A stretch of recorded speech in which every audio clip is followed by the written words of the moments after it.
Habang mahimbing pa ang tulog natin, may isang taong inuuna na tayo. Pagod man, pero tuloy pa rin. Sa simpleng paraan, pinapakita niya ang pagmamahal. Tahimik man, pero ramdam mo ang pag-aaruga. May mga sakripisyong hindi natin nakikita. Mga pagod na hindi niya iniinda. Araw-araw siyang lumalaban.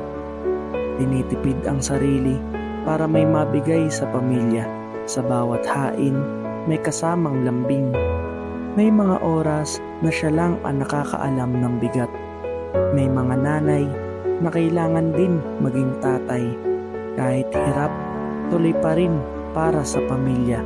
Dahil para sa isang ina, pamilya ang higit na mahalaga. Hindi man namin palaging nasasabi, "Salamat, Ma," sa bawat pagod, sa bawat sakripisyo, at sa bawat tahimik na pagmamahal. Mula sa Journey Church Family, kami ay bumabati ng Happy Mother's Day.